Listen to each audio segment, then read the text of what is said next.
further ado, we're going to dive right into this. Jeff, I'm going to ask you to start the story from your best memory, and then maybe I'll kind of jump in with my memory, the things that I remember as well. But how did we come across this? Do you remember? Yeah, it was actually an associate of mine. What we would probably call a wholesaler. Yeah. He was a newer investor. Yep. Sort of before the days we called wholesaling. But he had done a lot of flyers, marketing, Yep. to find a deal. And he found the deal and negotiated with the seller through flyers. So that was sort of how, I don't remember if it was door markings, like door hangings, or if he actually did a mailer. It was a mailer, yeah. Yeah, it was a mailer. So he found the seller, and the seller was a woman, single woman, and her son lived in the house. Yes. And her son was a meth head. Yes. And they didn't get along. He wasn't paying her rent. She couldn't afford the house anymore. She wanted to just dump it. So he locked in a contract before we were involved. Yeah. At $60,000 as a purchase price. Yes. And this yes. property was in the Fair Park area of Salt Lake City. Yes. And this mother did not live at the house. She did not live in it. So it was a rental. It was a rental to her son. To her son. Who never paid her rent. Because he was a meth head. Yeah. Yes, totally. Yeah, I remember. And when you hear that kind of stuff, you're like, ooh, that's a deal. Yes, yes. And it was over a year, she said, that her son hadn't paid. That's right, yeah. And so she was really frustrated, and she Yes. wanted to unload it, and she wanted somebody else to deal with her son. She couldn't evict her own son. Right. And throw him out on the street. Right. So she wanted to sell the house. So he locked her the contract, and he brought it to me. I mean, having some experience in real estate, I suppose. Yeah, yeah. He came to me, and he first looked to wholesale it to me, and he wanted a wholesale fee of $10,000, right? Yes. And I said, that's great, and generally on my flips, I partner with people. That's sort of my business model for flips. I don't get hands-on in the flips. So I called up my dear friend Yoshi, who's an amazing flipper. Thank you. Hey, Yoshi, I've got this deal that came across my desk, and he's got it under contract for $60,000, and he wants it for a $10,000 wholesale fee. So we started analyzing the deal. Yep. Right? Not a lot of profit margin at that. Yeah. Right? Yeah. So what we did is we discussed with this associate, the wholesaler, he said, hey, you're a newer investor. How about you take your wholesale fee on the back end, and you can be part of the project, and we will walk you through the steps of a flip, and how to do it. You can learn. Yeah, yeah. And this was probably, what, 6 years ago-ish? This is about 6 years ago. This was a while ago. So 60,000 wasn't inconceivable to find a house. That's right. In this area. That's right. In that area at that time. Yeah. Yeah. And so the next thing we did, and he agreed to that. Yeah. And so we needed to get a lower purchase price.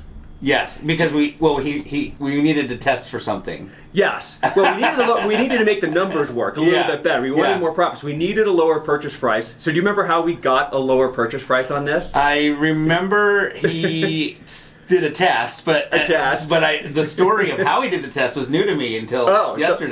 Because you I didn't know that. Yeah. Well, we knew the tenant was a meth head. Yes. Right. So we were almost certain the house would test positive for meth. Right. And so this wholesaler, my associate, posed as a pizza delivery boy. He went to Domino's and picked up a pizza, went to the house and said, hey, I'm here to deliver your pizza. And the guy answered the door. He's like, well, we didn't order a pizza. But took it. And he's like, oh, no. Well, can I, it was really cold or something, so can I come in, call my boss, and see where I'm supposed to deliver this pizza to? Yeah. And the guy's like, oh, okay. So he gets in the house, puts the pizza on the kitchen counter, and while he's pretending to talk on the phone to the pizza place, he's taking a swab of the wall in the kitchen. And then he's like, hey, we don't know where this pizza's supposed to go, so you can have it. He left the pizza with the meth head, who was probably very happy for dinner. Right. And then we took the meth head test in, and it tested positive for meth. Yes. I remember there was something sneaky because the seller, which is the mother of the tenant, said that, you're going to have to buy my house sight unseen because there's no way my son's going to let you in. That's right. We couldn't get in to inspect the house. Exactly. That's right. My son doesn't want me to sell the house because he enjoy living there for free. So we had to get in somehow. Yeah. And so he posed as a Domino's pizza guy. It's amazing. Amazing. Yeah, and then we had him go back to the seller, and what price did we finally get the house for? $30,000. We picked up that property for $30,000. Yes. That's free. That's free. Yes, exactly. And what was fantastic about the whole thing is when it tested positive for meth, he went back to renegotiate, but he went back because he was newer. He didn't know how much to lower the price, right? And so he was the perfect because I know how much it costs to remediate meth. And how much was it? $5,000. $5,000. Yeah. So I would have probably gone in there and started at 10. Yeah. And then worked my way down and covered the 5, right? And because he didn't know that. And he was so terrified of the word meth that he went back and so asked was for the seller. Yeah. Went back and asked for a $30,000 discount. I know. And the seller said yes. And when he told me that, which was after the fact, I was mind blown. Yeah. I was like, I'm going to send you to all my meth renegotiations.